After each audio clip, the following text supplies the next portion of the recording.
யசவன் sir வணக்கம். வணக்கம் வணக்கம். எப்பா கையில் ஒரு புத்தகத்தை வச்சிருக்கீல்ல, வழக்கம் போல கலைப்பதிப்பகம் திரு பாப்பாக்குடி செல்வமணி அவர்களின் அவரது சொந்த பதிப்பகத்தில் அவரே ஒரு எழுத்தாளராக ஒரு கவிதை நிகழ்வுக்கு போயிட்டு வந்த அனுபவத்தை புத்தகமா படைத்திருக்கிறார். அரண்மனை நகரில் அமுத தமிழ், அதாவது சிவகங்கை மாவட்டம் அங்க போயிருக்காரு. ஒரு அரண்மனைகள் சூழ உள்ள செட்டிநாடு மங்கல்லா அந்த அரண்மனைன்னு குறிப்பிடப்படுவது வந்து சாமானிய மக்கள் வாழக்கூடிய வீடுகள் தான். ஆனா அங்க வீடுகளே வந்து அரண்மனை போன்ற அமைப்புல இருக்கக்கூடிய பயணம். இந்த பயணம் வந்து உணர்த்துற ஒரு பெரிய விஷயம். இதே பூமி தோன்றிய நிலம் தான் இது. ஆமா, அதே அதிரப்போலசான நிலம். ஆனா நம்ம ஒரு பயணம் போனோம்னா அந்த நிலம் நமக்கு புத்தம் புதிது. நிலம் புதிதாக இருப்பதாலேயே வானமும் புதிது. இந்த ரெண்டும் இருப்பதனால அதுல உள்ள மரங்களும் புதிது. இன்னொன்னு, அந்த மரங்கள் நம்ம போற அன்னைக்கு இலையுதிர்காலமாக இருந்தால் அந்த சருகுகள் நமக்கு புதிது. வசந்த காலமாக இருந்தால் அந்த துளிர்கள் நமக்கு புதிது. இளம் தளிர்கள் வந்திருக்குமே, ஆமா, அது நமக்கு புதிது. இதை எப்படி சொல்லலாம்னா, இவர் எதை எங்க இருந்து கொண்டு வந்திருக்காருன்னா நினைவுகளை சுமந்து கொண்டு வந்திருக்காரு. எப்படின்னா, அந்த நிலத்தில் மழை பெய்தால் நீர் தான் அந்த நிலத்திற்கு, மழை நமக்கு. சரி, ஓங்கி வெயில் அடிச்சுச்சுன்னா வெப்பம் தான் அந்த நிலத்திற்கு. ஆமா, வெளிச்சம் நமக்கு. ஆமா, வெயிலோ வெளிச்சம் நமக்கு. புதிய பூ, அந்த பூ வந்து எப்படி வாடுதுன்னா அந்த பூ நமக்கு வாடி அங்க போய் கிடக்கும்.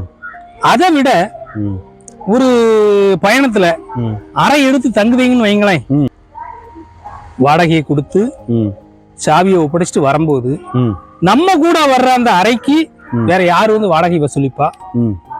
யாராவது வாடகை வசூலிக்க முடியுமா? பயணம் தரும் பெரிய மாயாஜலமே அதுதான். ஒரு தத்துவத்தை வந்து ரொம்ப எளிமையா சொல்லிட்டீங்க. அந்த அறையை நம்ம காலி பண்ணிட்டு வந்துருவோம்.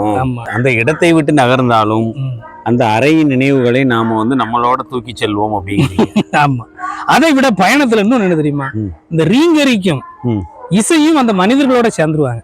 எப்படின்னா, பேருந்து பயணத்துல நின்று போயிட்டு இருக்கோம், ஒரு திருமண வீடு, திருமண வீட்டிற்கே உள்ள அலங்காரத்துடன் ஒரு பெண் வந்து இன்னொரு ஆண்கிட்ட பேசிக்கிட்டு இருக்காங்க. சரி, அந்த பேருந்துக்குள்ள ஒரு பாடல், பேசி பார்ப்பதால் அந்த ஆசை தீருமா இதழ் ஓசை. என்ன பாட்டு மறந்துன்னா விட்டுருங்க, அவ்வளவுதான். இதழ் ஓசை இருக்க வேறு பாஷை வேண்டுமோ அப்படின்னு அந்த பாடல் முடியும். இப்போ அந்த ரீங்கரிக்கும் பாடல் அந்த மனுஷர்களோட நம்ம கூட வராங்கல்ல, இதுதான் அந்த பயணம் தரும் சிறப்பு. எந்த இடத்துக்கு நீங்க பயணம் போனாலும் ஊர்லதான் இருப்பான், சித்தப்பா பையன், மாமா பையன், நண்பர் எல்லாமே. அந்த பயணத்தில் அவர்கள் புதிது, அந்த அறை புதிது, அந்த நிலம் புதிது, அங்க உள்ள எல்லாமே புதிது.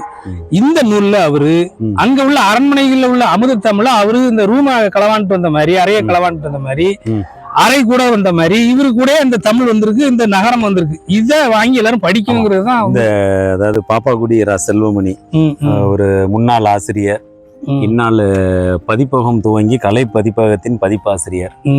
இவர் வந்து இங்க இருந்து 5 நண்பர்களுடன் இவரும் சேர்ந்து அறுவராக அவருடைய சொந்த வாகனத்துல தமிழை போற்றுபவர்களுக்காக ஒரு விழா நடக்கு.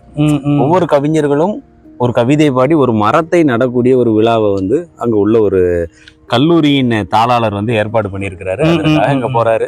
அந்த கல்லூரி தாளாளரோட அந்த தமிழ் ஆர்வம், தமிழ் உணர்வு எல்லாம் சொல்லியிருக்கிற மாதிரி ஒவ்வொரு இடங்களும் இதே பூமி இதே வானம்னு நீங்க சொன்ன மாதிரி ஒவ்வொரு இடங்களும் ஒரு புதுவித பரவசத்தை தருது.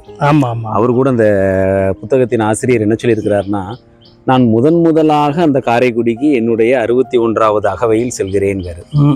61 அகவையாயும் அந்த காரைக்குடியை நான் இன்னும் பார்க்கலையே. அப்ப இந்த வாய்ப்பு வரும்போது நாம போய் அந்த ஊருக்கு போகணும், இந்த புதிய தலங்களுக்கு போகணும் அப்படிங்கிறதே ஒரு பரவசத்தை தருது. அந்த பரவசத்தின்பால் அவங்க வந்து எழுந்த வார்த்தைகளை கொண்டு படித்த இந்த புத்தகம் இருக்குல்ல, இது படிப்பவர்களையும் அந்த காரைக்குடிக்கு கூட்டு வந்து போற வழியில சும்மா இல்ல, கோயிலுக்கெல்லாம் போயிட்டு வராங்க.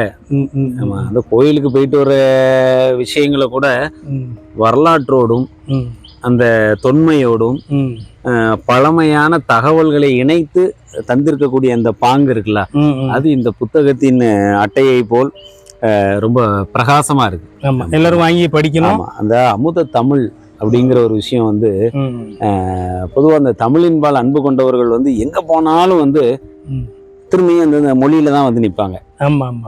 இவரு இந்த மொழியை போற்ற போன ஒரு பயணம் போற எல்லாரும் என்ன பயணக்கட்டுரை எழுதிரவா செய்யறாங்க? வாழ்க்கையே ஒரு பயணம் தானே. அப்போ சுயசரிதை அப்படிங்கிறது ஒரு பயணக்கட்டுரை தானே கேசவன் சார்? நீங்க சுயசரிதை எதுவும் எழுதுவீங்களா? இல்ல அந்த மாதிரி என்ன இப்போதைக்கு இல்ல. இப்போதைக்கு இல்லையா? இப்போதைக்கு இல்லையா? இப்போதைக்கு இல்ல. ஒன்றுக்கு மேல் இப்போதைக்கு இல்லை, இரண்டுக்கு மேல் எப்போதைக்கும் இல்லைன்னு இந்த குடும்ப கட்டுப்பாட்டு வாரியம் வந்து கொடுத்த மாதிரில ஒரு தகவலை தரீங்க. ஆமா, இது மாதிரி புத்தகங்கள் வந்து நமக்கு என்ன சொல்லுது அப்படின்னா, வாழ்க்கையை நிறைய பயணம் போங்க. ஆமா, பயணம் போகணும். இந்த ஒரே இடத்தில் அடைபட்டு கிடக்கக்கூடிய விஷயம் இருக்குல்ல, இது வந்து மனிதனை வந்து மனதளவில் ஊனமாக்குதுன்னு நான் நினைக்கிறேன். நீங்க என்ன நினைக்கிறீங்க? ஆமா, அவங்களுக்கு வந்து ஒரு 20% நாட்கள்லயாவது வந்து அவங்க பயணங்களில் கழிக்கணும். இந்த அலுவலகத்திற்கு போறது, உறவினர்கள் வீட்டுக்கு போறது, திருமண வீடுகளுக்கு போறது, அது ஒரு வந்து 50 மார்க் எடுக்கிற பயணம் தான். சரி, அதாவது இலக்கற்று நம்ம வீட்டுல இருந்து புறப்படும் போதே மனைவி கூட சேர்ந்து கூட அதை போகலாம்.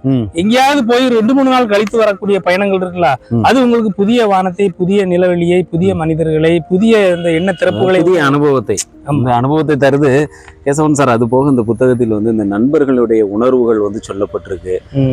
அப்புறம் பாத்தீங்கன்னா அந்த பயணத்தின் போது எந்த இடத்தில் என்ன கிடைக்கிறது, ஒரு கோவிலுக்கு போகும்போது கூட அந்த கோவில்ல வந்து இந்த தெய்வம் யாரு.